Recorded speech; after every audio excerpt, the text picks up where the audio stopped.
Have a good day, ma'am and sir. I'm Jason S. Pascual, 32 years old, married, and I have two daughters. I am from Kawayan City, Isabela, Philippines. My previous working experience.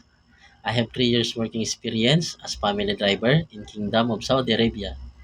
Include to my duties is cleaning outside the house, marketing, gardening, and car washing. And also, I have almost 1 year experience taking care of elderly men. Include to my duties is cleaning the house, cooking Philippine food, marketing, and car washing. And also, I have 2 years experience as houseboy. Include to my duties is cleaning the house, cooking Philippine food, marketing, gardening, car washing, and also driving. I am hardworking person, willing to learn. I can work without supervision.